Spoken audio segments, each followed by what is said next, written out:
Oi, pessoal. Meu nome é Anderson Felipe, sou graduando do curso de Geografia da Universidade Estadual da Paraíba. Hoje eu estou aqui para discutirmos sobre o fenômeno da globalização. Este assunto muito recorrente no Exame Nacional do Ensino Médio, o Enem, e nos outros vestibulares do país.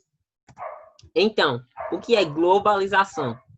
A globalização vai ser um processo de integração política, econômica e cultural mundial, marcado pelos avanços nos meios de transporte e meios de comunicações.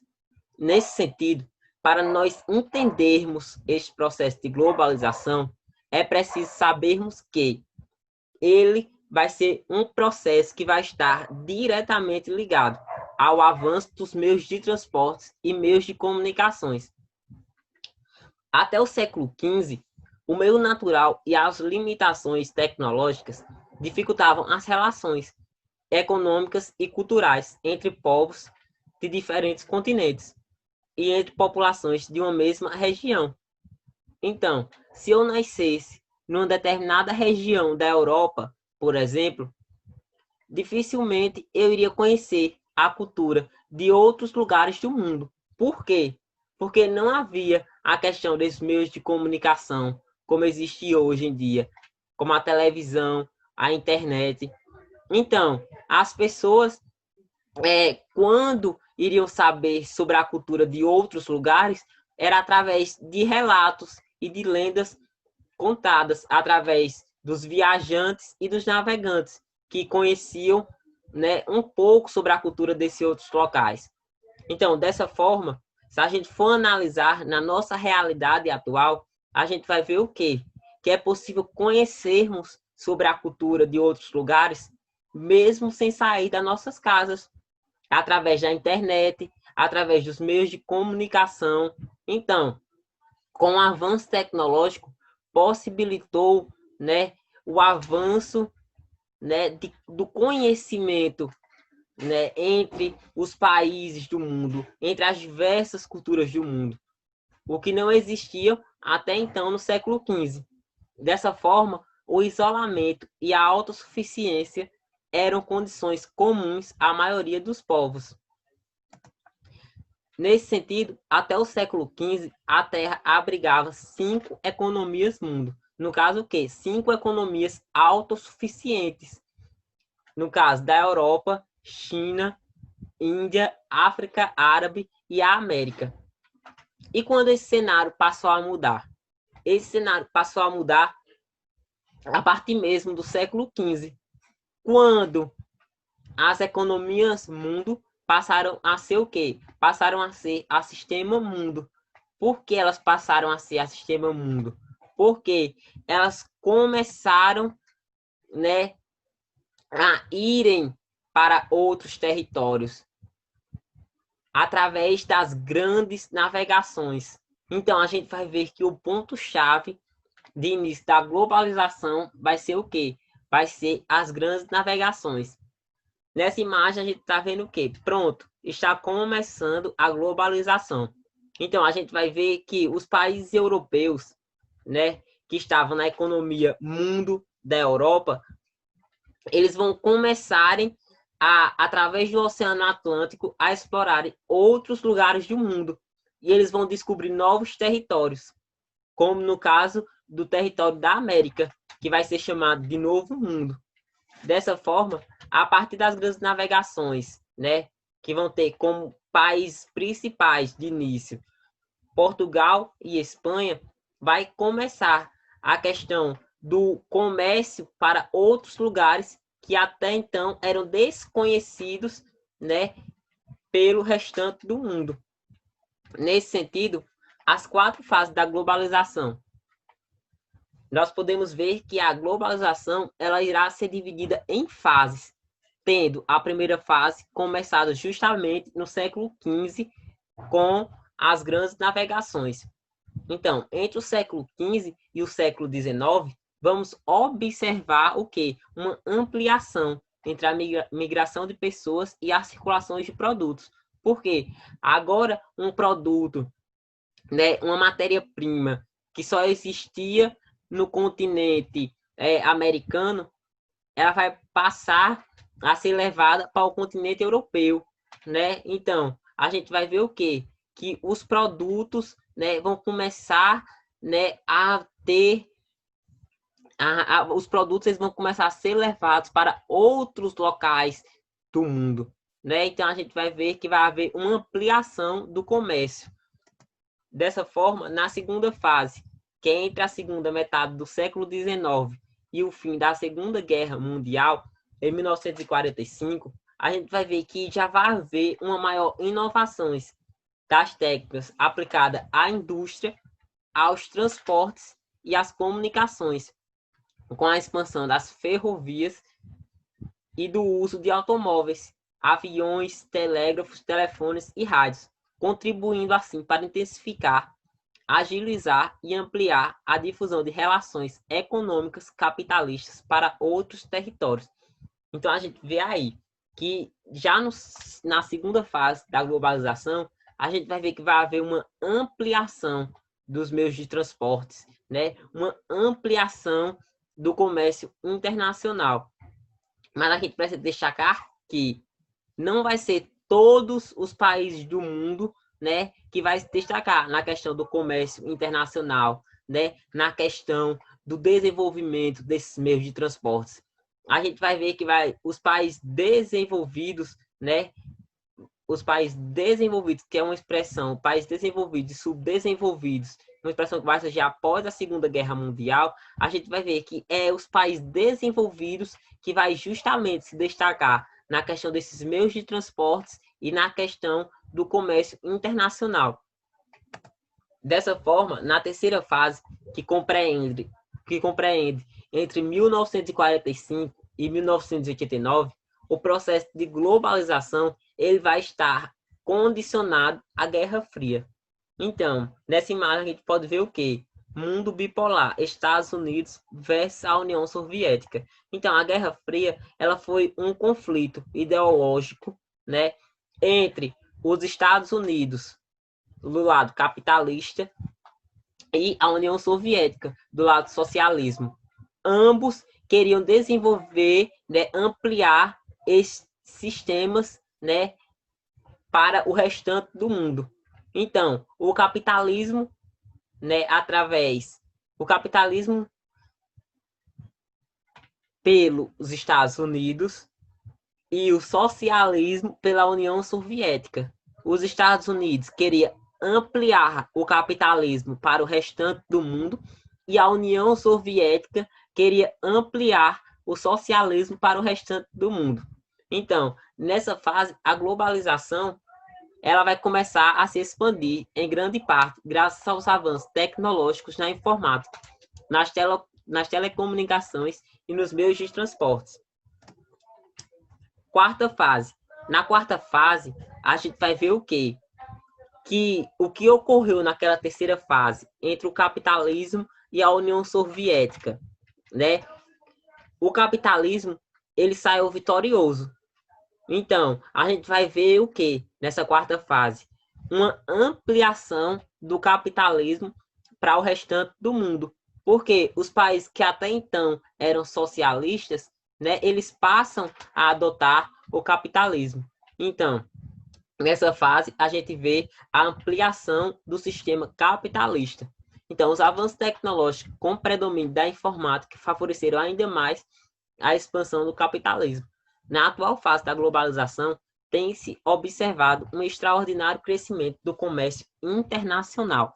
E por que vai haver esse crescimento do comércio internacional?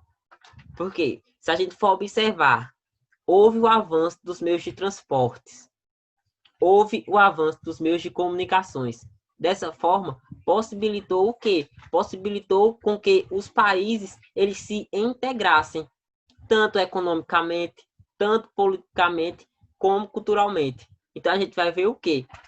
A gente vai ver que isso vai possibilitar uma maior abertura do comércio internacional. Vai aumentar a questão tanto das exportações quanto das importações.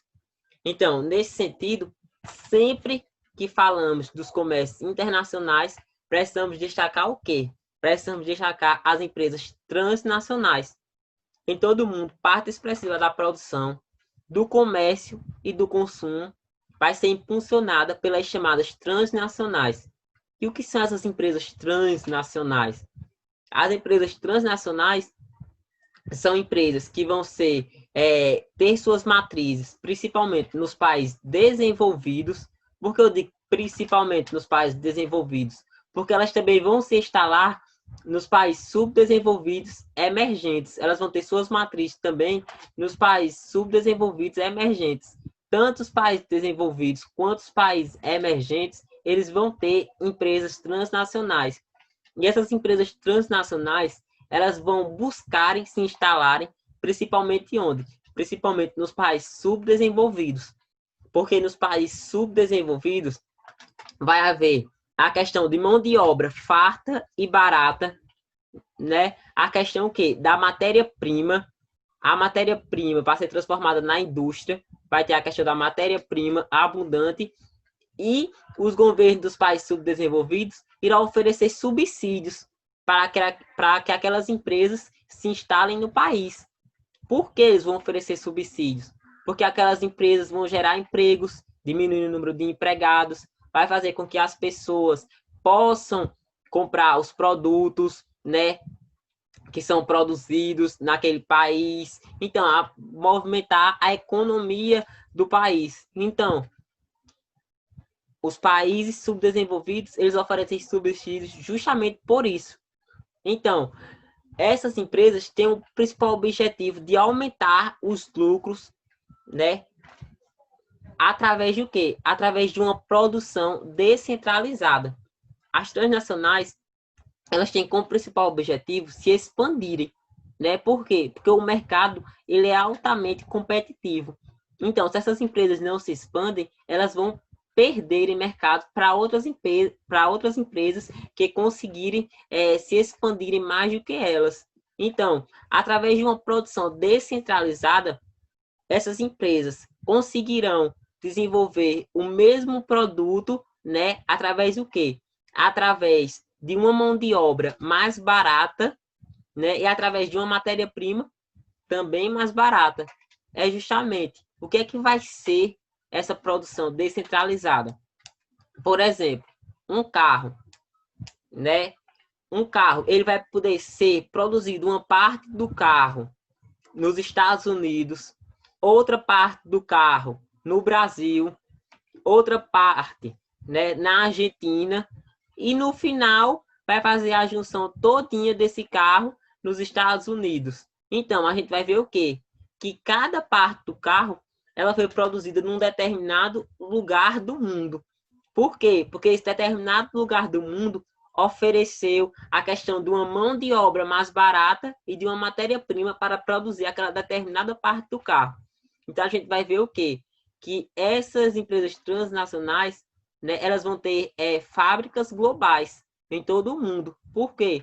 Porque elas estão procurando desenvolver um produto, né, com qualidade, né, principalmente um produto com qualidade, porém um produto que seja, no final, né, quando ele estiver montado, ele tenha sido um produto que fique mais barato para essas empresas e que elas consigam vender pelo um alto preço, né, justamente para obter o lucro.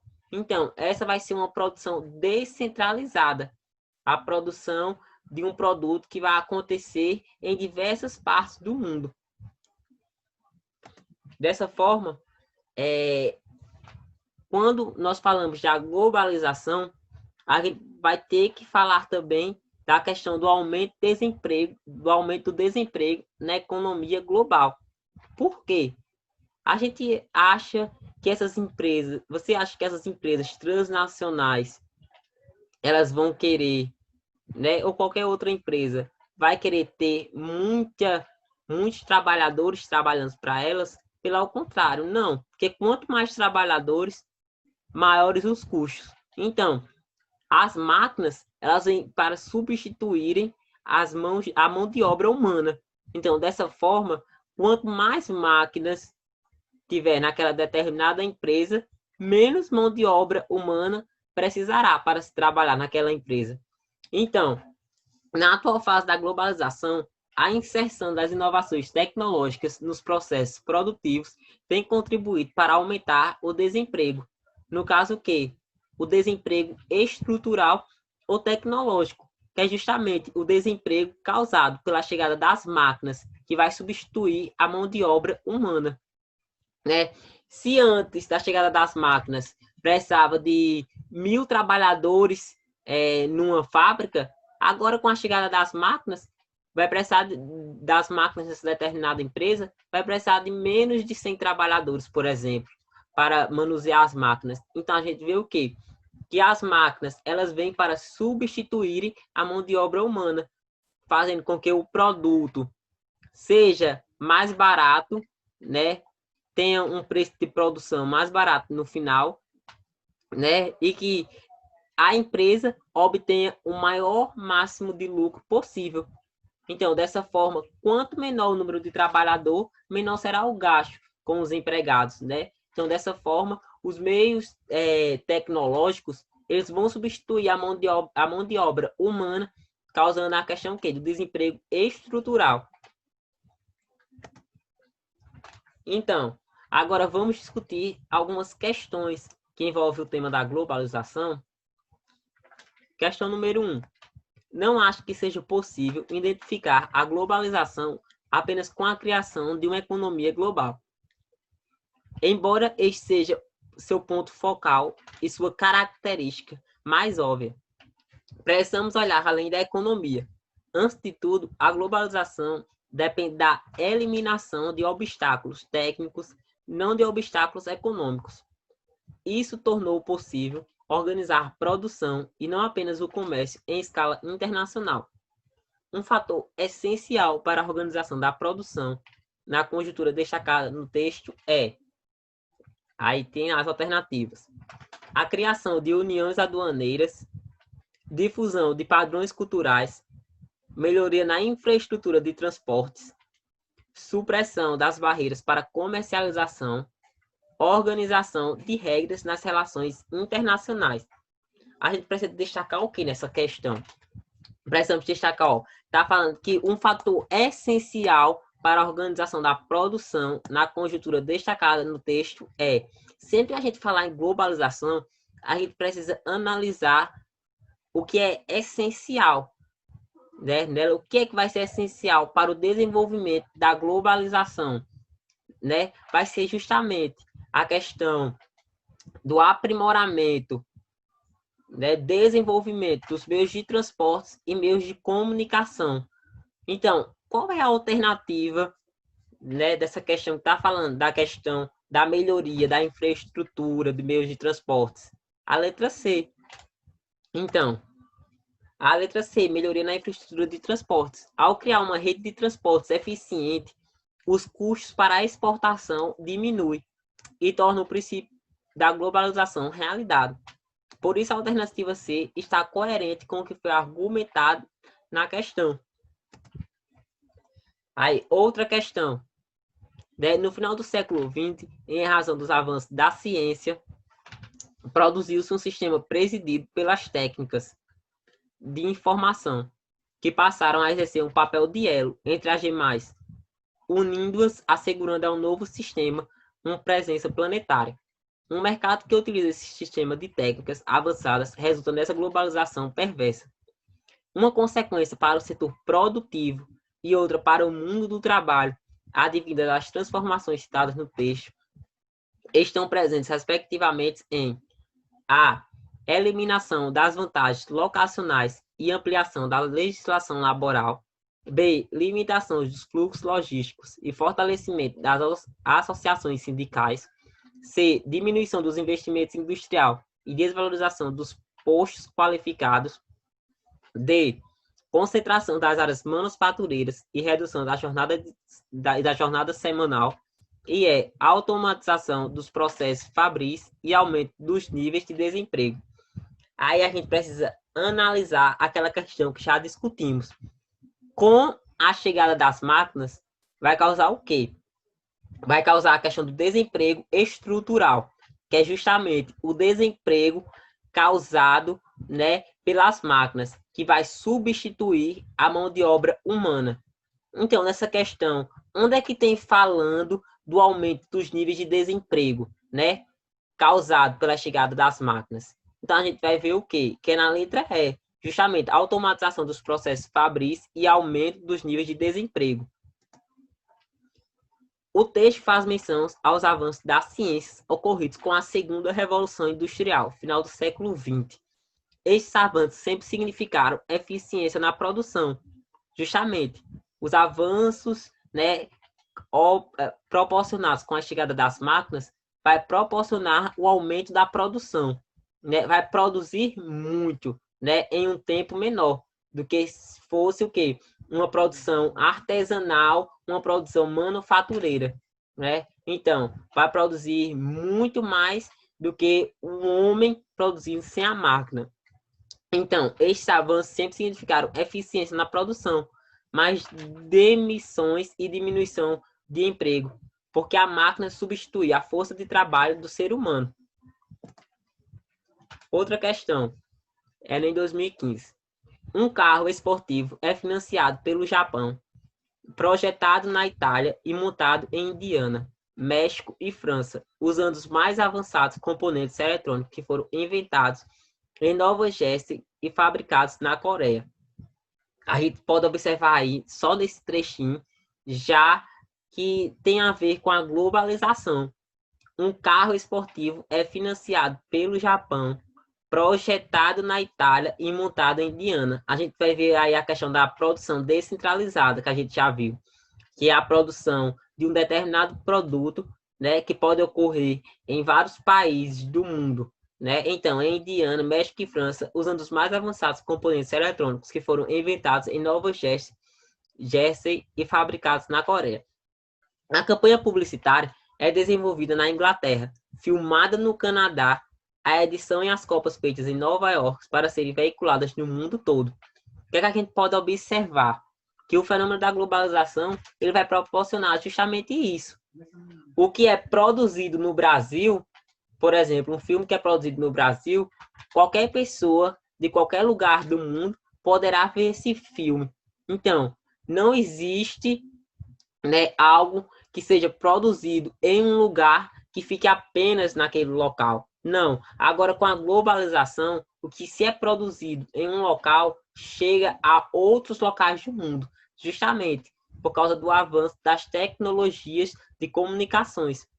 Dessa forma, a viabilidade do processo de produção ilustrado pelo texto pressupõe o uso de linhas de montagem, informações de estoques, empresas burocráticas e mão de obra barata, controle estatal e infraestrutura consolidada, organização em rede e tecnologia de informação, gestão centralizada e protecionismo econômico. Essa questão é muito fácil. A gente já percebe o quê? Que vai ser organização em rede e tecnologia de informação. Porque a tecnologia da informação, ela possibilitou com que a partir da internet, né, a partir dos meios de comunicações, né, as pessoas pudessem ver o que é se produzido em um lugar do mundo, em outro lugar do mundo, né? Se eu produzo um vídeo aqui agora no Brasil, por exemplo, daqui a 20 minutos, né, daqui a 5 minutos, daqui a 3 minutos, eu posso enviar esse vídeo para outra pessoa em outro lugar do mundo. Então, dessa forma, o texto descreve uma cadeia produtiva que se desenvolveu em distintas partes do globo e que só é possível existir graças aos avanços de meios de comunicações modernos e velozes. Outra questão, o S. A questão ambiental deve ser compreendida como um produto da intervenção da sociedade sobre a natureza. Diz respeito não apenas aos problemas relacionados à natureza, mas às problemáticas decorrentes da ação social. A partir do excerto acima, pode-se concluir corretamente que os problemas ambientais globais residem. Então, gente, apesar de não termos focado na questão dos problemas ambientais causados pela globalização neste vídeo, a gente vai ver o quê? Que a globalização ela vai trazer diversos problemas ambientais. Por quê? A partir do momento que se é explorada a matéria-prima, né, que é retirada da natureza, o homem ele irá degredir aquela determinada área, né, no qual é retirada a matéria-prima para fazer aquele determinado produto. Dessa forma, a gente vai ver que o homem, né, visando o lucro, ele vai agredir de forma muito, né, ele vai agredir de forma negativa, ele vai agredir a natureza. Por quê? Porque a partir do momento que ele se retira a cobertura vegetal, por exemplo, de uma determinada área, ele vai prejudicar tanto o solo daquela região, quanto os animais que ali vivem. Por quê? Porque os animais precisam daquela cobertura vegetal para se alimentar, né? Então a gente vê que os efeitos do homem sobre o meio são bastante visíveis nesse mundo globalizado em que vivemos.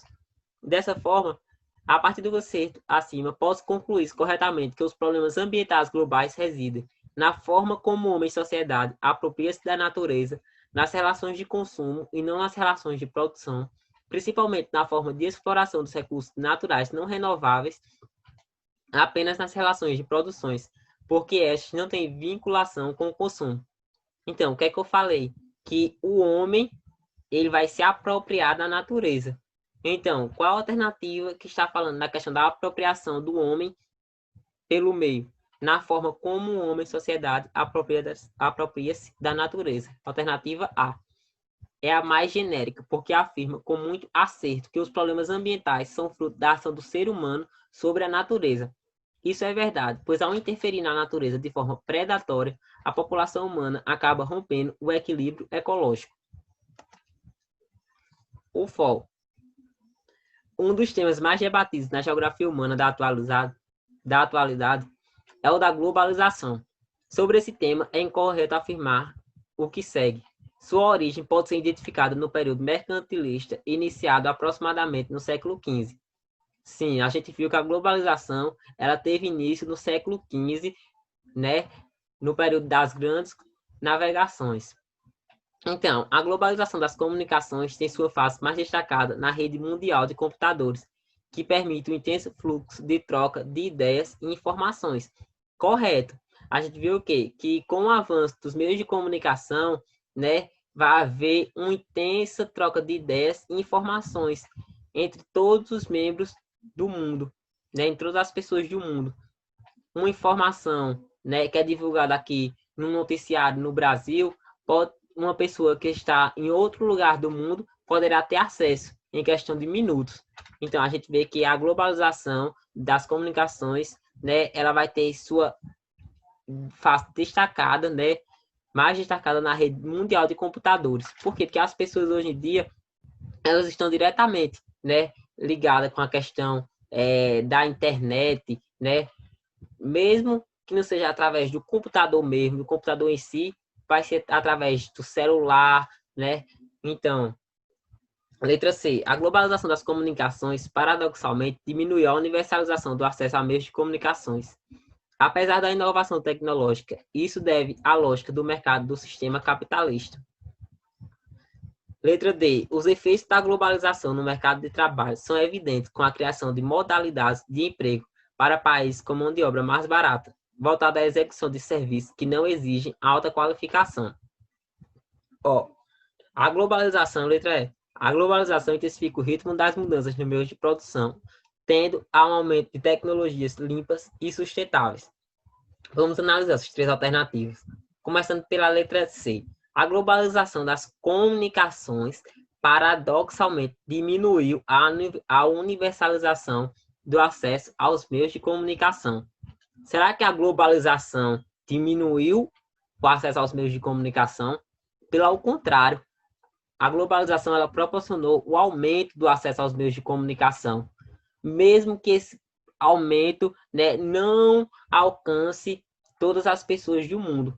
A gente vai ver que a globalização, apesar de ser um fenômeno, né, que atinge todo o mundo, algumas pessoas, né, de determinados países, principalmente dos países periféricos, né, as pessoas dos países periféricos, elas vão sofrer bastante, né, porque elas não vão ter acesso à internet, né, não vão terem acesso aos meios de comunicação, Então, a gente vai ver que a globalização existe, porém de forma desigual. Os efeitos da globalização no mercado de trabalho são evidentes com a criação de modalidades de emprego para países com mão de obra mais barata, voltada à execução de serviços que não exigem alta qualificação. Correto. A globalização intensifica o ritmo das mudanças nos meios de produção, tendendo ao aumento de tecnologias limpas e sustentáveis. Então, a alternativa C. A globalização das comunicações, paradoxalmente, diminui a universalização do acesso a meios de comunicação, apesar da inovação tecnológica. Isso se deve à lógica de mercado do sistema capitalista. A resposta está incorreta, porque a globalização das comunicações aumentou e não diminuiu, como afirma a frase, a universalização do acesso aos meios de comunicação. O FRN. A globalização faz parte do processo de expansão do capitalismo, que atinge as diversas esferas da sociedade em escala planetária, em escala mundial. Sobre a globalização, é correto afirmar que se trata de um processo qual, embora apresente tendência à homogeneização do espaço mundial, é seletivo e excludente. Embora apresente tendência à fragmentação do espaço mundial, tem reduzido as desigualdades socioeconômicas. Pelo contrário, a globalização ela tem aumentado as desigualdades econômicas. Se a gente for observar, será que é todo mundo que vai ter acesso, como eu já falei, à internet? Será que é todo mundo que vai ter acesso a uma televisão em casa? Né? Então a gente vê que a globalização ela vai ser uma globalização, né, perversa, ela não vai atingir a todos da mesma forma. Então, letra C, eleva a produção da riqueza e conduz à distribuição equitativa de renda entre os países do mundo. Pelo contrário, a gente vai observar o quê?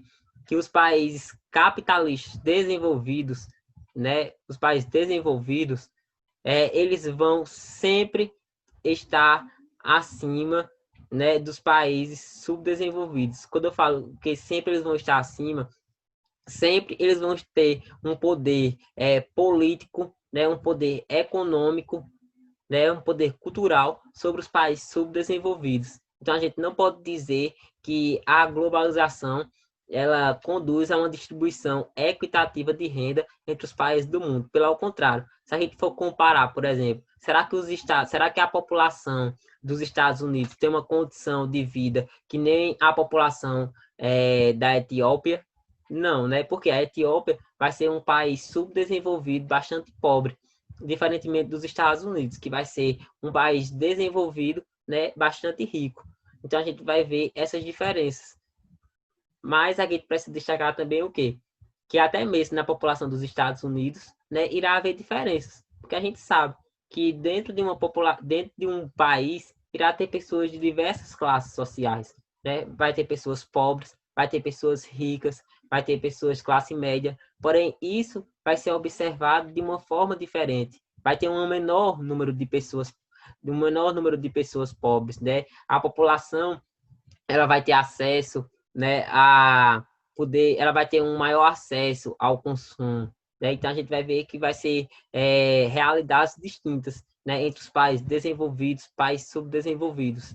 Então, reduz a competitividade entre os países e ameniza os conflitos nacionalistas. Pelo contrário, a globalização ela vai aumentar a competitividade entre os países. Por quê? Porque os países vão sempre buscar desenvolver novas tecnologias para sempre se manterem à frente. A gente vê o quê? Muito a disputa entre os Estados Unidos e a China, né? Os Estados Unidos, que é a superpotência mundial, né? Sempre nos embates com a China. Por quê? Porque a China é um país que tem tendência a se tornar uma superpotência, a maior potência mundial, né?